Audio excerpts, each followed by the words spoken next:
Hello മക്കളെ, വളരെ serious ആയിട്ടുള്ള ഒരു കാര്യം ഇത് നമ്മൾ മുൻപ് ഡിസ്കസ് ചെയ്തിട്ടുള്ള കാര്യമാണ്.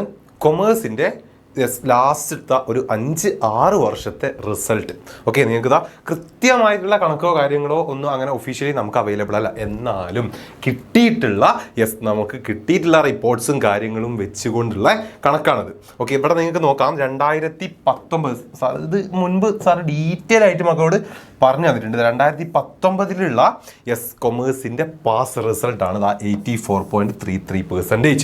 അതിൽ നിന്നും കഴിഞ്ഞ വർഷം 2025 എത്തുന്ന സമയത്ത് അത് 74 ആയിട്ടുണ്ട്. അതായത് 10% കുറഞ്ഞാണ് വരുന്നത്. മേലോട്ട് പോകുന്നതനുസരിച്ച് 19, 20, 21, 22, 23, 24 ഇങ്ങനെ പോകുമ്പോൾ നിങ്ങൾക്ക് നോക്കാം.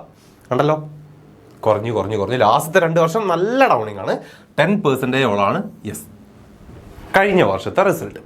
എന്തുകൊണ്ടാണ് ഇതിങ്ങനെ സംഭവിക്കുന്നത്? അതൊന്നും പറയാൻ വേണ്ടിയിട്ടല്ല സാർ വന്നിട്ടില്ല. അതേപോലെ തന്നെ നമ്മളെ 1,00,000-ൽ കൂടുതൽ കുട്ടികൾ കൊമേഴ്സ് സ്ട്രീം ചൂസ് ചെയ്ത് പഠിക്കുന്നുണ്ട്. അതിൽ തന്നെ കഴിഞ്ഞ വർഷം ഫുൾ A+ കിട്ടിയിട്ടുള്ളത് വെറും 4,000 ആൾക്ക് 4.5K ആണ്. ഒന്നാലോചിച്ച് നോക്കുക. ഓക്കെ, ഇതൊന്നും പറയാൻ വേണ്ടിയിട്ടല്ല സാറ് വന്നിട്ടുള്ളത്. അതൊക്കെ വിട്ട് സാറ് മുന്നേ ഒരുപാട് സീരിയസ് ആയിട്ട് ഈ ഒരു കാര്യം മക്കളോട് ഡിസ്കസ് ചെയ്തിട്ടുള്ളതാണ്. ഒരു വീഡിയോ തന്നെ അതിന് ഒരുപാട് നേരമാക്കി സാറ് ചെയ്തിട്ടുണ്ട്. പക്ഷേ അതല്ല പറയാൻ വന്നിട്ടുള്ളത്. എന്തുകൊണ്ടാണ് ഇത് ഇങ്ങനെ കുറയുന്നത്? ഓക്കെ, എന്തുകൊണ്ടാണ് എന്നുള്ളതാണ്.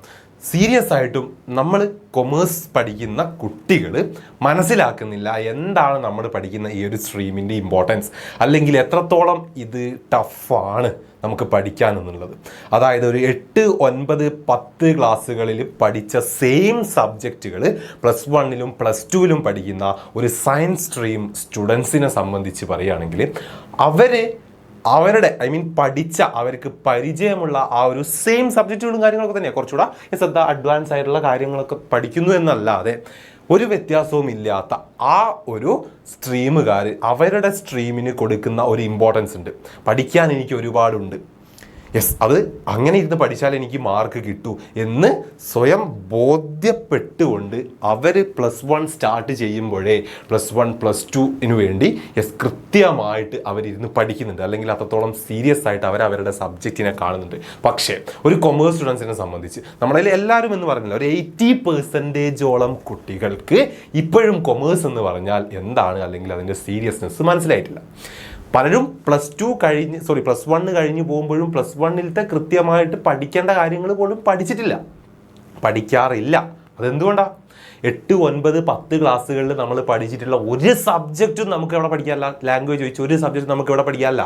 +1 and +2-ൽ പഠിക്കാനില്ല. ശരിക്കും ഈ ഒരു സയൻസ് സ്ട്രീമുകാരേക്കാൾ കൂടുതലായിട്ട് ബുദ്ധിമുട്ടുന്നത് കൊമേഴ്സുകാരാണ്.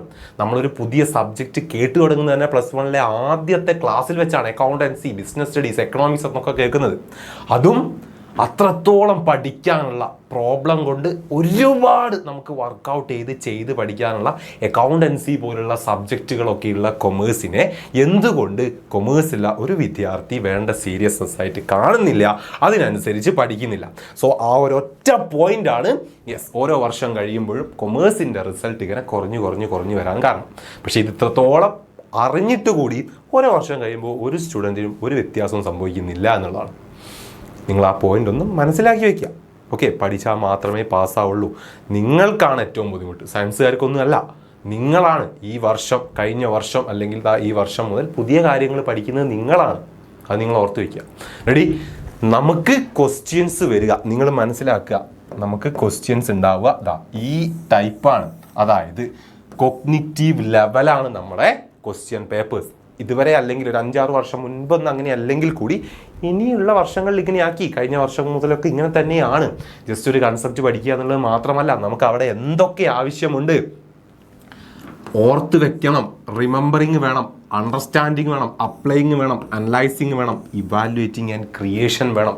ഇത് ഉൾപ്പെടുന്നതാണ് നമ്മുടെ എക്സാം എന്ന് നിങ്ങൾ മനസ്സിലാക്കുക.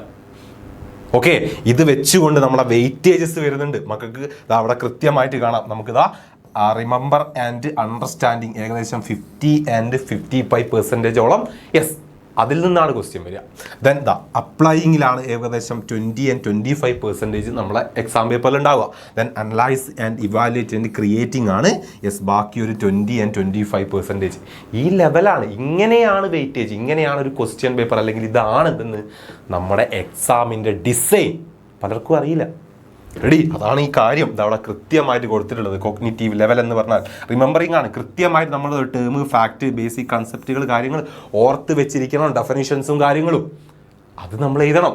അതേപോലെ ഇതാ അണ്ടർസ്റ്റാൻഡിങ് മനസ്സിലായിരിക്കണം. ഒരു ഐഡിയാസ് ആയാലും കൺസെപ്റ്റ് ആയാലും ഇതാ ചുമ്മാ വായിച്ച് പഠിച്ച് പോവുക എന്നല്ല, കൃത്യമായിട്ട് അത് മനസ്സിലാക്കുക. ഒരു കൺസെപ്റ്റ് പഠിക്കുമ്പോൾ അക്കൗണ്ടൻസി ആയാലും എക്കണോമിക്സ് ആയാലും എല്ലാം ഓക്കെ, ഒരു കൺസെപ്റ്റ് കൃത്യമായിട്ട് നമ്മൾ എന്താക്കുക, അതിനെ മനസ്സിലാക്കിയിരിക്കുക.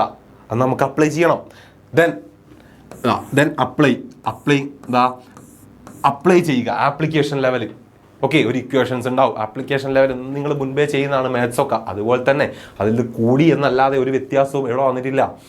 +1 +2 വരുന്നില്ല. അക്കൗണ്ടൻസി നമുക്ക് ഫുൾ അപ്ലൈ ചെയ്യാനുള്ളതാണ് അല്ലേ? ആപ്ലിക്കേഷൻ നമുക്ക് വേണം, അനലൈസ് ചെയ്യണം. ചുമ്മാ പഠിക്കുക എന്നത് മാത്രമല്ല, കൃത്യമായിട്ടൊരു കൺസെപ്റ്റ് പഠിച്ചു കഴിഞ്ഞാൽ അതിൻ്റെ കോഴ്സസ്, അതിൻ്റെ റിസൾട്ട്, അതിൻ്റെ മോട്ടീവ്, അതിൻ്റെ കാര്യങ്ങളെല്ലാം നമ്മൾ മനസ്സിലാക്കിയിരിക്കണം. അതാണത് അനലൈസിങ് എന്ന് പറഞ്ഞു കഴിഞ്ഞാൽ. അത് നമുക്ക് ആവശ്യമുണ്ട്. വെറുതെ ടെക്സ്റ്റ് എടുത്ത് ഒരു കൺസെപ്റ്റ് വായിച്ച് ഇത് കിട്ടി എന്ന് പറഞ്ഞ് അങ്ങോട്ട് മറിച്ചിട്ട് പോവുകയല്ല ചെയ്യേണ്ടത്. അതെങ്ങനെ, അതെന്തിന്, അതെന്തുകൊണ്ട് നമ്മളവിടെ പഠിച്ചു എന്നുള്ള കാര്യങ്ങളൊക്കെ നമുക്ക് ആവശ്യമുണ്ട്. Okay, then last evaluating and creating. നമുക്ക് എഴുതണം, ജസ്റ്റിഫൈ ചെയ്യണം. എന്തെങ്കിലും ഒരു സ്റ്റേറ്റ്മെൻറ്റോ കാര്യങ്ങളോ ഒക്കെ തന്നുകൊണ്ട് നമ്മളേതായിട്ടുള്ള രീതിയിൽ അതിൻ്റെ ജഡ്ജ്മെൻറ്റ്സ് അല്ലെങ്കിൽ നമുക്കത് ജസ്റ്റിഫൈ ചെയ്ത് എഴുതാൻ പറയണം. ബിസിനസ് സ്റ്റഡീസൊക്കെ അധികം അങ്ങനെയാണ് ഉണ്ടാവുക. സോ ഇതെല്ലാം ഉൾപ്പെട്ടതാണ് നമ്മുടെ ക്വസ്റ്റ്യൻ പേപ്പർ എന്ന് നിങ്ങൾ മനസ്സിലാക്കുക. സോ ഒരു കൺസെപ്റ്റ് പഠിക്കുന്ന സമയത്ത് അത് ചുമ്മാ വായിച്ച് പഠിച്ചു പോവുകയല്ല, അത് ഏതൊക്കെ രീതിയിൽ അത് കൃത്യമായിട്ട് നിങ്ങൾ ഓർമ്മയുണ്ടാവുമോ, കൃത്യമായി നിങ്ങൾ മനസ്സിലാക്കിയിട്ടുണ്ടോ, അപ്ലൈ ചെയ്യാൻ നിങ്ങൾക്ക് പറ്റുമോ, അത് അനലൈസ് ചെയ്ത് അതിൻ്റെ കൂടുതൽ കാര്യങ്ങൾ നിങ്ങൾക്ക് കിട്ടുമോ, അത് ഇവാലുവേറ്റ് ചെയ്യാനും അതിൽ നിന്നും ക്രിയേറ്റ് ചെയ്ത് എന്തെങ്കിലുമൊക്കെ കാര്യം എഴുതാൻ നിങ്ങൾക്ക് പറ്റുമോ എന്ന് നിങ്ങൾ കൃത്യമായി നോക്കണം. അതാണ് പഠിപ്പ്. അങ്ങനെയാണ് പഠിച്ചിരിക്കേണ്ടത്. ഇതിങ്ങനെ ഫോളോ ചെയ്യാത്തത് കൊണ്ടാണ് ഒരു കാര്യം പഠിക്കുമ്പോൾ ഈ കാര്യങ്ങളൊന്നും മക്കളെ മനസ്സിലില്ലാത്തതാണ് നിങ്ങൾക്ക് മാർക്ക് കുറഞ്ഞു പോകാനുള്ള ഏക റീസൺ. ഓർത്ത് വയ്ക്കുക, എക്സാം ടൈമാണ്. സോ എക്സാം ടൈമിൽ തന്നെ അതുകൊണ്ടാണ് സാറ് നിങ്ങളെ റിസൾട്ട് വെച്ചുകൊണ്ട് ഈ കാര്യം ഒന്നുകൂടെ നിങ്ങൾ ഓർമ്മിപ്പിച്ചിട്ടുള്ളത്. ഓർത്ത് വയ്ക്കുക.